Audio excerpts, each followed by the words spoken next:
शिर्डी जागतिक तीर्थक्षेत्र म्हणून नावलौकिक आहे. जागतिक कीर्तीचे तीर्थक्षेत्र असलेल्या शिर्डीला राजकीय देखील मोठी पार्श्वभूमी आहे. 1962 पासून ते आजपर्यंत सर्वाधिक जास्त वेळेस काँग्रेस पक्षाचा उमेदवार म्हणून आमदार निवडून आलाय. सर्वात पहिले काँग्रेस पक्षाचा आमदार म्हणून 1962 साली कारभारी भीमाजी रोमारे हे शिर्डी विधानसभेवर निवडून आले. त्यावेळी त्यांना 28,679 इतके मते प्राप्त झाली. त्यांच्यासमोर त्यावेळी प्रमुख प्रतिस्पर्धी म्हणून मोहनराव आबासाहेब गाडे हे अपक्ष उमेदवार म्हणून निवडणुकीच्या रिंगणात उतरले होते. 1967 साली शिर्डी विधानसभा मतदारसंघातून मोहनराव आबासाहेब गाडे हे अपक्ष निवडणूक लढवून विजयाचे दावेदार झाले होते. त्यावेळी त्यांना 31,482 मते प्राप्त झाले होते. त्यांच्यासमोर प्रमुख प्रतिस्पर्धी म्हणून त्यावेळी S.D. काटे हे निवडणुकीच्या रिंगणात उभे होते. त्यांना पराभव पत्करावा लागला होता. त्यांना एकूण 22,581 इतके मते प्राप्त झाले होते. 1972 साली अपक्ष उमेदवार म्हणून शंकरराव गेनोजी कोल्हे हे निवडणुकीच्या रिंगणात उतरले होते. त्यावेळी त्यांना 38,745 इतके मते प्राप्त होऊन आमदार होण्याचा बहुमान पटकावला होता. त्यावेळी त्यांच्यासमोर प्रमुख प्रतिस्पर्धी म्हणून रोमारे कारभारी भीमाजी हे काँग्रेस पक्षाकडून उमेदवारी करत निवडणूक लढवली होती. त्यांना 33,052 इतके मते मिळाली होती. केवळ सरासरी 5,000 मतांच्या फरकाने रोमारे यांचा पराभव झाला होता. 1978 साली शिर्डी मतदारसंघातून काँग्रेस पक्षाकडून चंद्रभान भाऊसाहेब घोगरे यांनी उमेदवारी केली होती. त्यावेळी त्यांना 30,874 इतके मते प्राप्त झाली होती. त्यावेळी त्यांच्यासमोर प्रमुख प्रतिस्पर्धी म्हणून मस्के अण्णासाहेब सारंगधर हे JNP या पक्षाकडून उमेदवारी करत लढत दिली होती. त्यांना 20,656 इतके मते प्राप्त झाले होते. 1980 साली शिर्डी विधानसभा मतदारसंघातून काँग्रेस आयचे उमेदवार म्हणून अण्णासाहेब सारंगधर मस्के हे विजयी झाले होते. त्यांना एकूण 37,193 इतके मते प्राप्त झाले होते. तर त्यांच्यासमोर प्रमुख प्रतिस्पर्धी म्हणून जाधव भास्करराव रामकृष्ण यांनी लढत दिली होती. त्यांना 17,552 इतके मते मिळाली होती. 1985 साली शिर्डी विधानसभा मतदारसंघातून काँग्रेस पक्षाकडून अण्णासाहेब सारंगधर मस्के यांनी उमेदवारी केली होती. 41,353 इतके मते मिळवत अण्णासाहेब मस्के हे विजयी झाले होते. त्यांच्यासमोर प्रमुख प्रतिस्पर्धी म्हणून मस्के रावसाहेब नाथाजी यांनी लढत दिली होती. त्यांना त्यावेळी 36,069 इतके मते मिळाली होती. 1990 साली काँग्रेस पक्षाकडून अण्णासाहेब मस्के यांनी 1985 नंतर पुन्हा निवडणुकीच्या रिंगणात उतरत विजयाचा बहुमान मिळवला होता.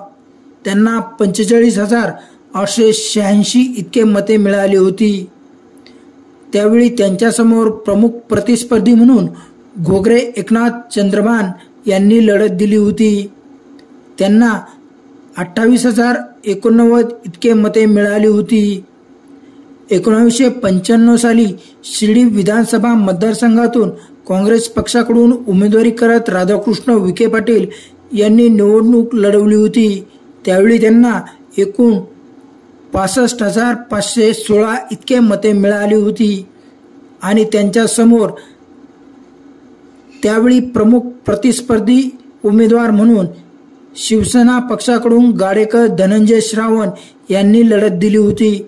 त्यांना 36,055 इतकी मते मिळाली होती. 1995 साली पोटनिवडणूक झाली होती. त्यावेळी राधाकृष्ण विखे पाटील यांनी शिवसेनेत जात निवडणूक लढवून विजयाचा बहुमान पटकावला होता.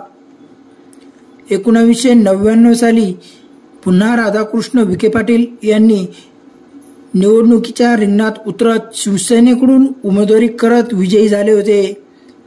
त्यांच्यासमोर प्रमुख प्रतिस्पर्धी म्हणून म्हस्के रावसाहेब नाथाजी यांनी राष्ट्रवादी पक्षाची उमेदवारी करत राधाकृष्ण विखे पाटील यांना आव्हान देत लढत दिली होती. 2004 साली शिर्डी विधानसभा मतदारसंघातून राधाकृष्ण विखे पाटील यांनी काँग्रेसमध्ये घरवापसी करत काँग्रेसकडून उमेदवारी करत निवडणुकीचे रणशिंग फुंकले होते. त्यांना 95,204 इतके मते मिळाली होती. त्यांच्यासमोर प्रमुख प्रतिस्पर्धी म्हणून गाडेकर धनंजय श्रावण यांनी लढत दिली होती. शिवसेनेकडून उमेदवारी करत गाडेकर यांनी गाडेकर आणि विखे पाटील अशी लढत झाली होती. गाडेकर यांना 24,237 इतके मते मिळाली होती. विखे पाटील हे मोठ्या फरकाने विजयी झाले होते. 2009 साली शिर्डी विधानसभा मतदारसंघातून पुन्हा राधाकृष्ण विखे पाटील हे काँग्रेस पक्षाकडून उमेदवारी करत निवडणुकीच्या रिंगणात उतरले होते.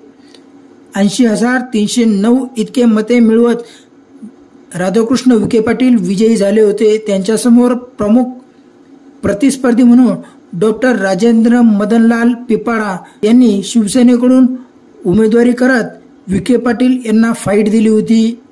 पिपाळा यांना 66,992 इतके मते मिळाली होती. 2014 साली शिर्डी विधानसभा मतदारसंघातून राधाकृष्ण विखे पाटील हे पुन्हा काँग्रेस पक्षाकडून उमेदवारी करत निवडणुकीला सामोरे गेले होते. त्यांना त्यावेळी 1,21,459 इतकी मते मिळाली होती आणि आमदार होण्याचा बहुमान पटकावला होता.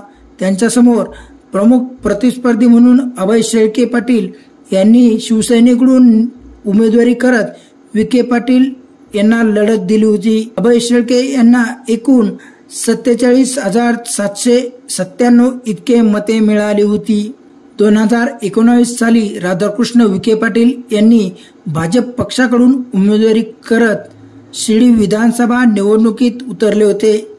1,32,316 इतके मते मिळवत राधाकृष्ण विखे पाटील विजयी झाले होते. 2019 साली निवडणूक लढवण्यासाठी विखे पाटील भाजपमध्ये प्रवेश केला होता आणि काँग्रेसला रामराम ठोकून निवडणुकीला सामोरे गेले होते. त्यांच्यासमोर प्रमुख प्रतिस्पर्धी म्हणून सुरेश जगन्नाथ थोरात यांनी काँग्रेस पक्षाकडून उमेदवारी करत निवडणूक लढवली होती. सुरेश थोरात यांना 45,292 इतकी मते मिळाली होती. 1962 ते 2019 पर्यंतच्या शिर्डी विधानसभेतील आमदारांचा धांदोळा घेतलाय. हा स्पेशल रिपोर्ट तुम्हाला आवडला असेल तर चॅनल सबस्क्राईब करायला विसरू नका. नक्की सबस्क्राईब करा आणि शेअर देखील करा. पुढील स्पेशल रिपोर्टमध्ये यंदाच्या म्हणजेच 2024 विधानसभेचे राजकीय गणिते आणि पक्ष बदलाबदलीचा परिणाम मतदारांवर झालाय का हे बघणार आहोत. तर लवकरच भेटू. आरके न्यूज मराठीसाठी राहुल कोळगे, शिर्डी. धन्यवाद.